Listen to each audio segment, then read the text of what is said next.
Food and agricultural chains in Nigeria have huge gaps. Although the government has made efforts to redirect the interest of young people to the sector, many farmers complain of wastage of crops after harvest.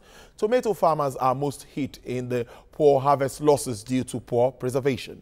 The Rockefeller Foundation introduces the YieldWise initiative to Nigerian tomato farmers in northern Nigeria. Rafael Flor, the director of YieldWise in Africa, joins me now via Skype from Kenya. We are glad to have you join us, Mr. Flor.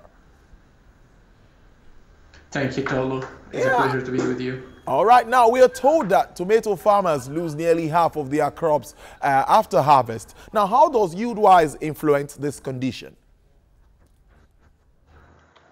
Well, the initiative, as you know, in Nigeria is working together with the smallholder tomato producers, and we are focusing on orchestrating linkages and structuring a value chain to allow for an increase in efficiency and then reduction of post-harvest loss. The initiative focuses on four main components. We are trying to increase the structuring of the markets themselves so that smallholder farmers can aggregate their produce and link to those markets. And once that linkage is established, then the value chain can be de-risked and access to both finance and technology can be unlocked. That's the main aim of the initiative in Nigeria, in the north, more specifically in Kano, Kaduna, and Jigawa. In there, restructuring the market and also helping access to finance and technology. But the rural areas lack electricity as infrastructure. So what equipment would the farmers use for preserving their produce? Well, remember that there are different market outlets for tomatoes. You have the fresh, local, and then you have the processing market as well. Certainly for the fresh, you would need electricity or energy for you to have cold storage. And in the case of processing, as you know, there is a large processing factory that was established by the Dangote Group in the north that also requires energy. The challenges that Nigeria faces in terms of unreliable energy supply are major and also contribute towards the high post-harvest loss that we see in the country. I know that the government is working very hard to invest more in the sector, but still, there's still much more that needs to be done in that regard.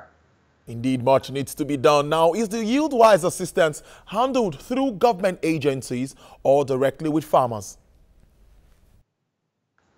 We have an implementing partner called Pixera Global that's working very close with state governments, both Kano and Kaduna and also Jigawa. The idea is to create a consortium of or a multi-stakeholder platform that allows us to bring investments from different entities and for us to coordinate those investments in such a way that we have real impact on the ground. Okay, now finally, in your assessment, is the future of African agriculture bright at all with all of the challenges we face? It is very bright.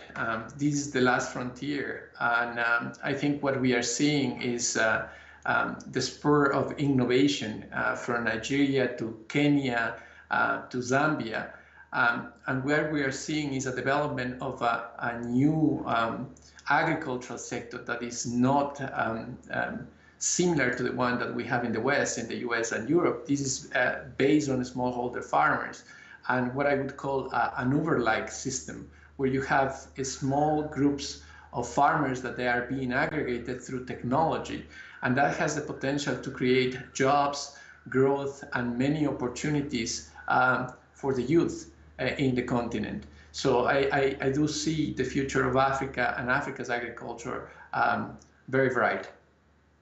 Rafael Flor, Director of YieldWise Africa, thank you for your time. Thank you very much.